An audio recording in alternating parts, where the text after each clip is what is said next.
Call the dancers. Well, when I was 7, I got to dance with one of the dancing geniuses of Ireland, Willie Keane. He was one of those rare dancers that he was so in tune and so connected with the music.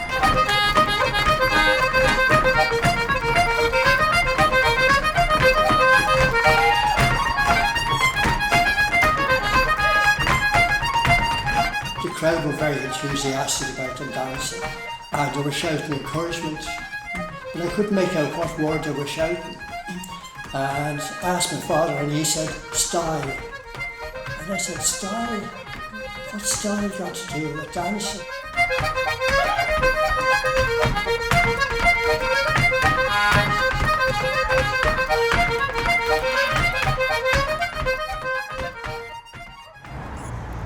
Well, the reason I wanted to talk about Willie today was because of how musical a dancer he was. Not only was he musical in his mind, that he really understood the music and the musician and the tune, but he also had the most incredible technical skill that he could produce these rhythmical beats. He really was an exceptionally rhythmical dancer. What he could produce with his feet going around in a set, at a house at home, advance, retire, what he did with his feet, it would ignite a fire in you. So we're here in Merrion Square and we're going to head into the Irish Traditional Music Archives here because I believe a package has arrived with photos and some VHSs of Willie, so I'm excited to see what's on them.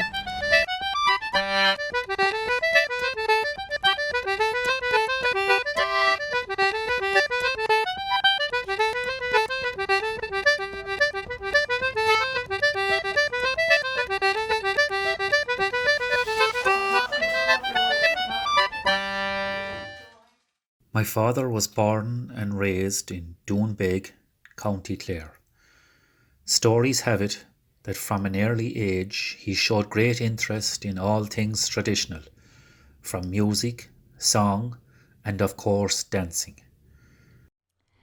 So if we were to look at how Willie would have learned how to dance like this, well, they were simpler times. You went around the neighbours in the evenings, and he was lucky in that there were a lot of music houses around him in Doonbeg when he was growing up, and that was the entertainment in the evenings. And he would probably have seen this kind of dancing for the first time by going around to the neighbours' houses, and that's how he would have picked it up.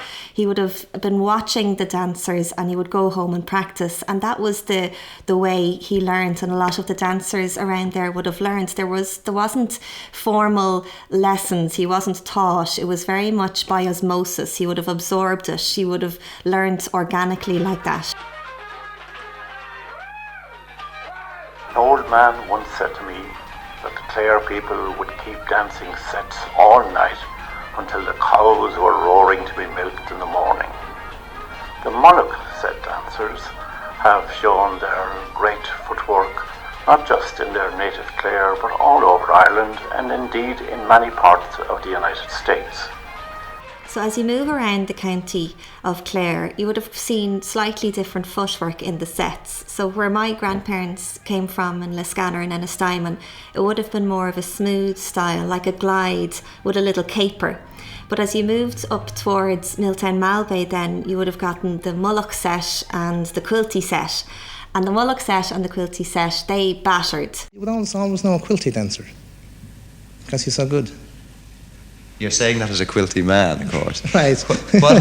What real difference could you see in a quilty man and, say, a man from, I don't know, Ennistimon, say? No, I didn't mean that to knock anyone else. No, they're all good dancers along West Clare.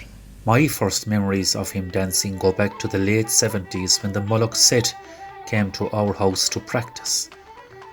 Our house had the traditional flag floors, which gave off a great sound. I can still remember the batter and the energy.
the famous Mullock set, who won all the competitions.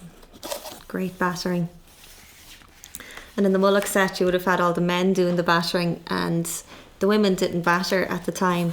It was considered immodest for the women to batter, so the men did all the battering.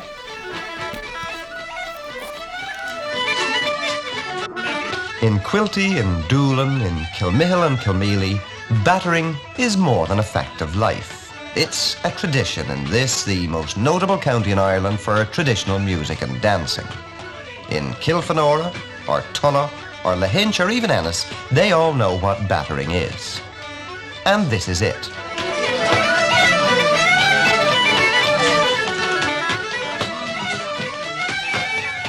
You've got to see it to know it, because it's not too easy to explain in mere words. Really, it's an intricate treble beat with the heel at a certain stage of a figure dance. The dance itself, the Clare set, 4 men and 4 women.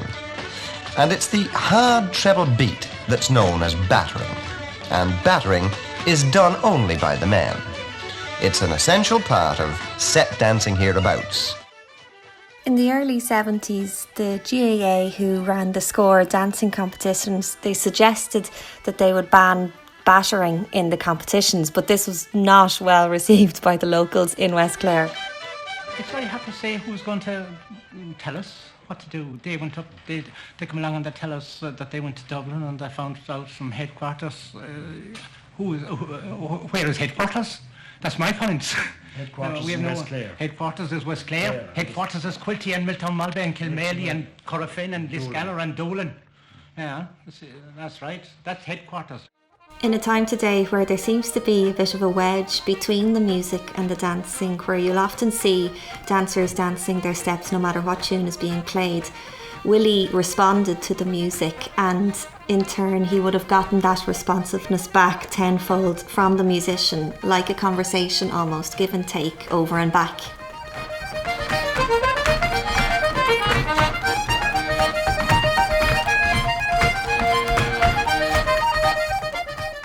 The spirit of the music moved Willie. Irish traditional music is not fully appreciated unless its relationship to dance is understood. The Mullock set danced with an infectious rhythm that could lift and inspire you. It's often said that in order to be a good dancer, one must first understand the music. But also, in my opinion, I think to be a good musician, it's equally important to understand the dancer. The free-flowing and spontaneous rhythm of a good dancer's response to the music will show you the innate natural rhythms of the music itself. He danced to each tune, individually responding to that particular nuance and inflection of each phrase, and in turn, I responded to his response. This is the kind of connection that both dancer and musician yearn for, but don't always achieve. When they batter, they make time, and it gives you an incentive to play better. You go with the feet, you wash the feet, and you have to strike up faster than harder and play a better time for. But as for the man that's sliding in and coming back and wheeling, you don't look at him at all.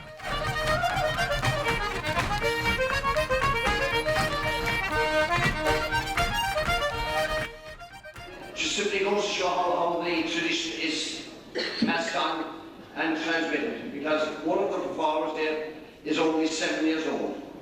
Are you there, Caitlín? Come on stage.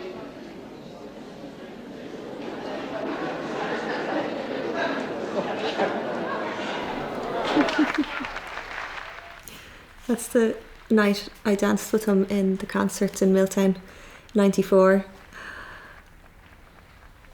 I was very shy about being on the stage, and God, I haven't seen that photo before. But it just shows the lovely gentleman he was. See the way his hands are on my shoulders there. He was looking after me because I was a bit scared, I remember. But I can see how much of an opportunity that was now to dance with the likes of Willie Keane.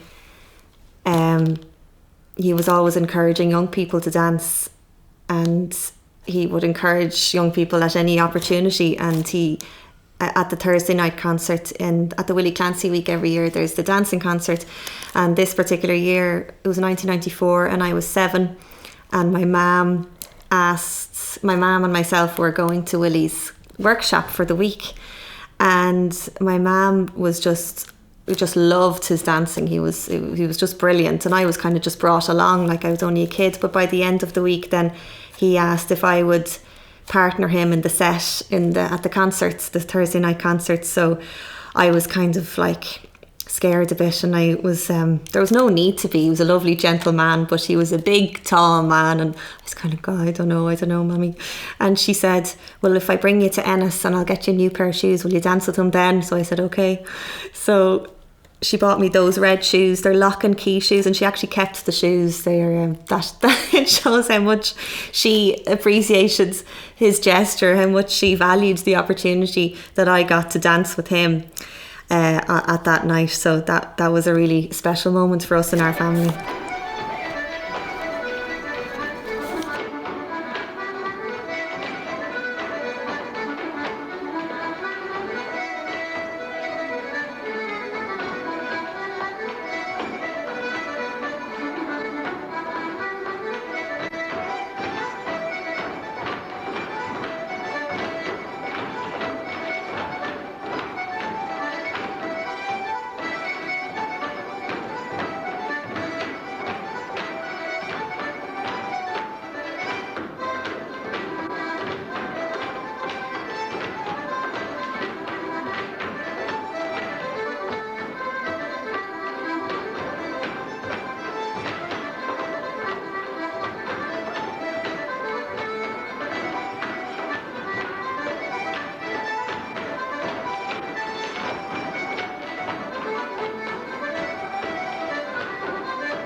I'm going over to the cobblestone now to chat with my Uncle John Murphy about Willie Keane and the dancing in West Clare.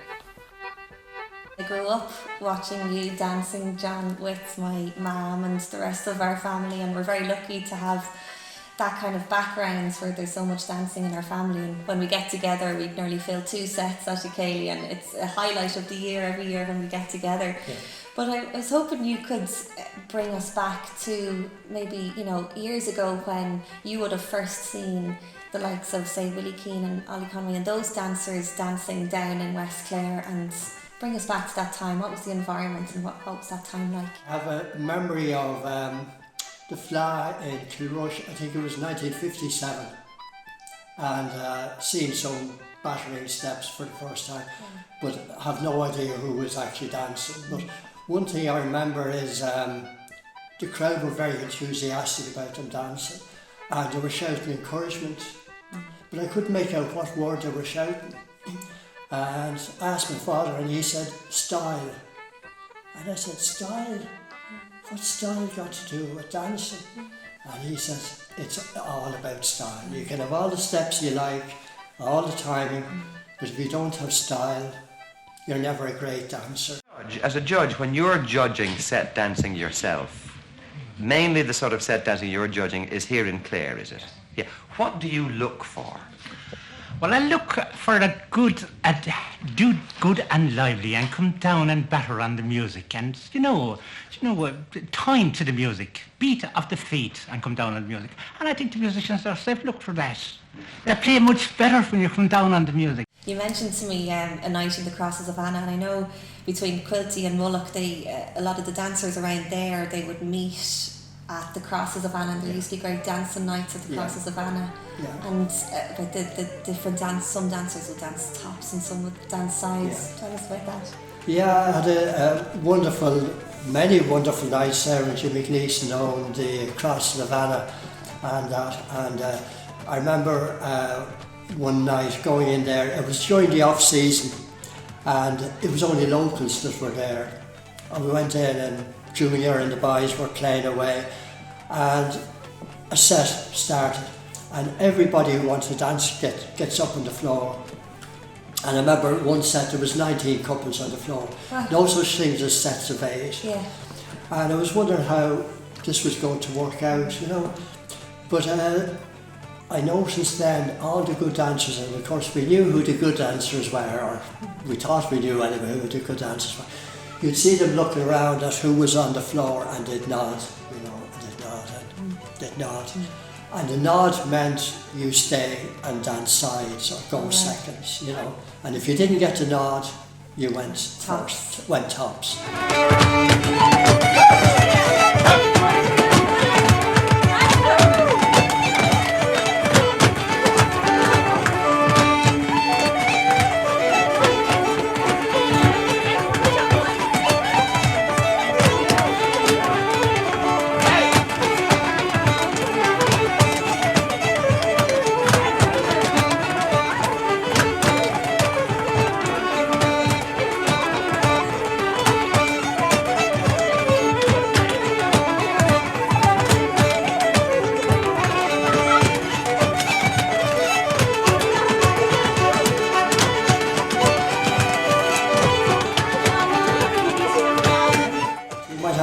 Maybe 11 or so pairs starting off the first figure as tops, and they dance the first figure, and as they come to the end of the first figure you'd hear psst, psst, psst, and that was the signal to say you're finished, we're finished. Sides get ready, and then everybody joins in again, and then the sides start dancing. Yeah. And of course now you have all the best dancers in one thing. All dancing sides. So they're basically all competing against each other because everybody now is cheering them on, you know, come on Quilty, don't let the mullet lads away with it. Then when somebody would do a great step and they'd say, did you see that Quilty? Did you see that? You know, and all of this, so the whole environment then was, you know, the more fancy steps you came up with and the more variations you put in, the better response you got from the crowd and from the musician. I saw a lot of sit dancing in the home I was reared in, a lot of it. And I was dancing with it when I wore the short pants, longing to get out on the floor and dance sits. And you watched, when you were sitting down, you watched the other people dancing, and you pick and choose the good dancers. And when you got into a little quiet corner for yourself, you tried to imitate the good fella. You know what I mean? I said he did something there, and that was bloody nice. I'd like to get a hold of that.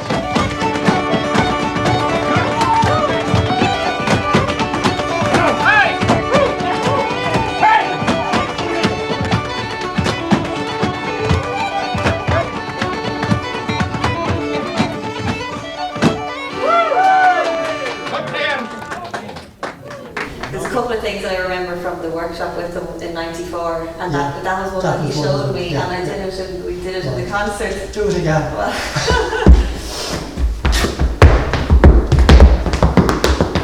Those drums coming back. Yeah. I wasn't able to see them at the time, but I got the movements. I kind of knew what he meant, but after in years after that, I was.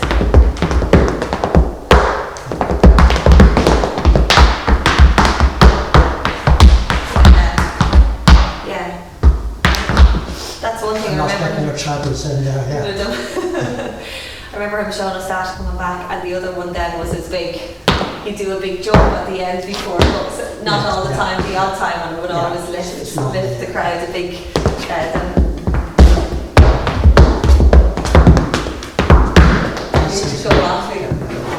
Go on then. Another one that they used was the 2-3.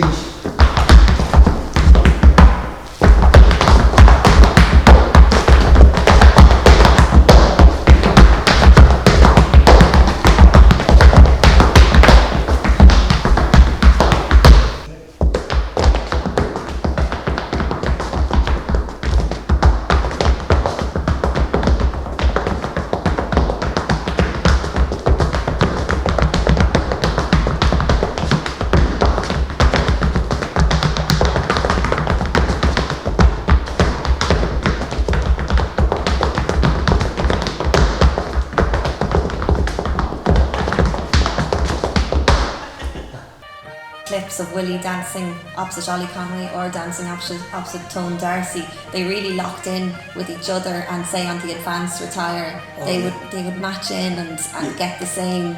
You know, you nearly know what it looks like they knew what the other was thinking, and they go at it together at the same. They come down on the same beats, and it's just dynamite. There was a beautiful combination of, you know, togetherness and then individuality in their sets. And you mentioned there, when they were all siding in, both the Quilty and Mullock, they would all practically do the exact same. So you got this absolutely, you know, fantastic drum.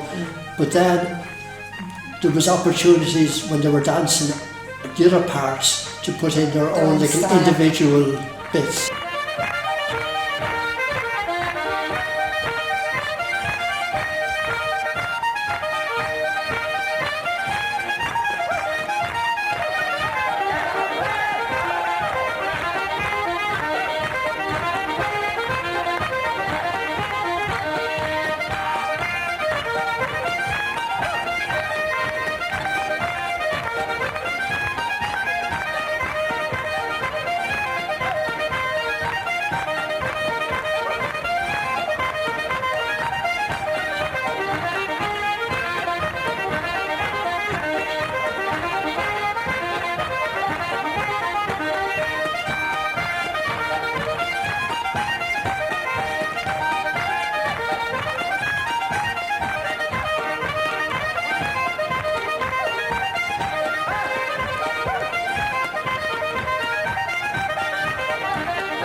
Things that really stood out for me about Willie was the way his legs actually moved.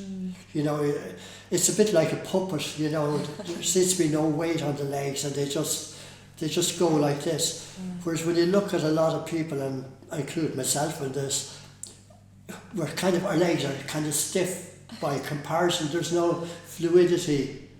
And that's the style thing that I mentioned earlier, and that, you know, so he had that absolute style, you know, and even if he wasn't battering, even if he walked across the floor, he had some kind of timing in the way he walked, that it was almost musical and that, you know.